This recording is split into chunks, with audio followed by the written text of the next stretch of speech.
আসসালামু আলাইকুম লিয়াকত ভাই। কি ভাই? বসে থাকতে একটু বোরিং হয়ে গেছি, যদি ওই দিন কেমন একটা গল্প বলতেন। আরে ভাই, আমার তো একই অবস্থা, দোকানে নাই কাস্টমার, নাই বেচা কিনি। ইফতারির পরে এই যে হাত ঘুরায় বসে রয়েছি, বসে থাকতে থাকতে এক পর্যায়ে বোরিং হয়ে গেছি। তাই একটা গল্প যেহেতু শুনতে চাইছো, তাহলে আমাদের ওই যে এর আগে একটা গল্প শুনেছিলেন না আপনার, যে সিরাজ নামের এক ব্যক্তি। হ্যাঁ হ্যাঁ হ্যাঁ, সিরাজ বিআই।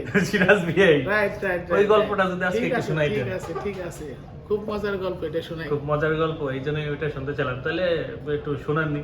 তাহলে শুরু করা যাক। হ্যাঁ, গল্প। গল্প। আমার সিরাজ ভাই, সে হলো আমার বোনের দেবর, আমার সম্পর্ক হয় বিআই। আচ্ছা। তো উনি ঢাকায় ইস্কাটন রোড নামের একটা জায়গা আছে, ওখানে এক সাহেবের বাসায় কাজ করে। সাহেবের দেশের বাড়ি সম্ভবত বগুড়া। বুকবেড়াতে। হ্যাঁ, এখানে ঢাকা ওনার 4-5টা বাড়ি। তো বাড়িতে কেয়ারটেকারের কাজ পাইলো আমার সিরাজ বিআই। তো ওনার কাজ হইল ওই মোটর ছাড়ে, পানি উঠায়, ভাড়াটিয়া কোনটা গেল, কোনটা ছাড়লো, কোন ভাড়াটিয়ার কী সমস্যা, কারো পানির লাইনের সমস্যা, কারো গ্যাসের লাইনের সমস্যা, কারো সোয়ারেস লাইনের সমস্যা, এগুলো সমাধান করে। কোনো বাড়ি ভাড়াটিয়া চলে গেলে একটু রেট লাগায়, আর কেউ মানা করলে ভাড়া উঠায়, কারেন্ট বিল, গ্যাস বিল, পানি বিল এগুলো সাবমিট করে, এই ওনার বাড়ির দায়িত্ব।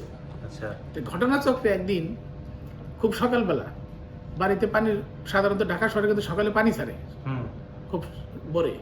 তো পানি ছাড়তে যায় তারা ওরা করে, অন্ধকারের মতো ছিল একটু। তো ওই যেখানে সিঁড়িকোটার তলে মোটরটা থাকে, ওখানে কিন্তু একটা লোহার নেটের মতো লাগানো থাকে সাধারণত মোটরের ওখানে, যেন মোটর চলে না নিয়ে যায়। তো ওই গেটটা তাড়াহুড়া করে খুলতে যায়, সিরাজ ভাই মোটরের ওই পাইপের সাথে আর কি প্রচন্ড ব্যথা পাইছে। ব্যথা পাইছে? হ্যাঁ, ব্যথা পাইছে। আচ্ছা। ব্যথাটা এমন জায়গায় পাইছে, নিচে ওই বিচিতে, বিচিতে ব্যথা পাইছে।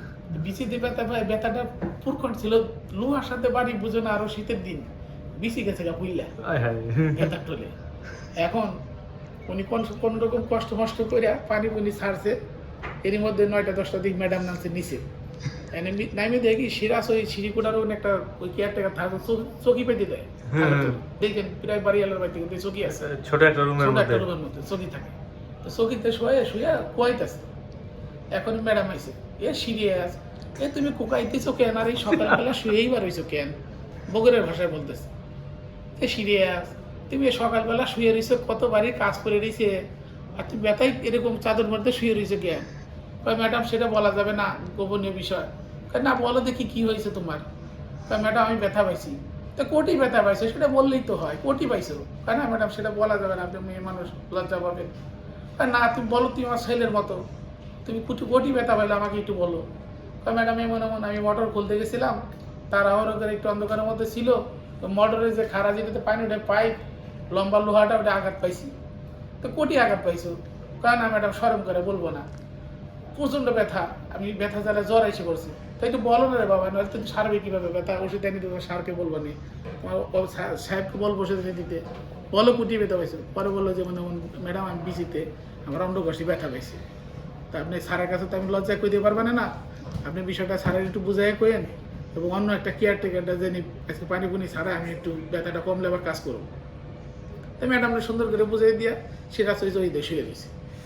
তো সিরাজের ধারণা যে ম্যাডাম তো স্যারের কাছে কবে নেই বিষয়টা কি হয়েছে, কেমনি কি। এখন জোহরের নামাজের সময় ওই সাহেব করছে কি, মসজিদে যাবে নামাজ পড়বার, কান্দে যায় নামাজ, ওই সিঁড়ি দিয়ে নামতেছে, আস্তে আস্তে সিঁড়ি দিয়ে নামতেছে। সিরাজ তো ব্যথা জ্বালা যান বাসে না কোকাই দিয়েছে।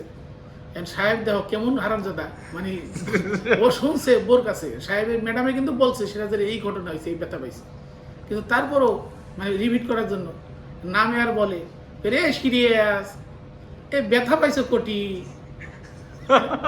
এ সিরিয়াস, এই ব্যথা পাইছে কোটি, এই যে দুইটা ঝুলে ওখানে।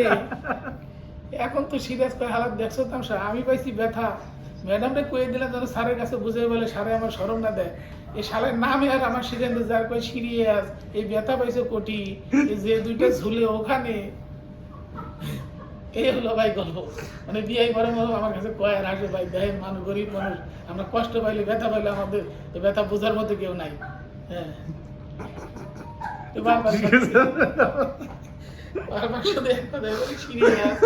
ব্যথা পাইছে কোটি, যে দুইটা ঝুলে ওখানে। আচ্ছা, এইটার পরে কি আরেকটা বিয়ের গল্প আছে? আর একটা বিয়ের গল্প আছে। আচ্ছা, আরেকটা বিয়ের গল্প আমরা পরের এপিসোডে শুনবো, ঠিক আছে? ঠিক আছে। তো আজকে এই পর্যন্ত, এটা নিয়ে আজকে সন্তুষ্ট থাকি। ঠিক আছে, তাহলে আল্লাহ হাফেজ। আগামী পর্বে আবার দেখা হবে।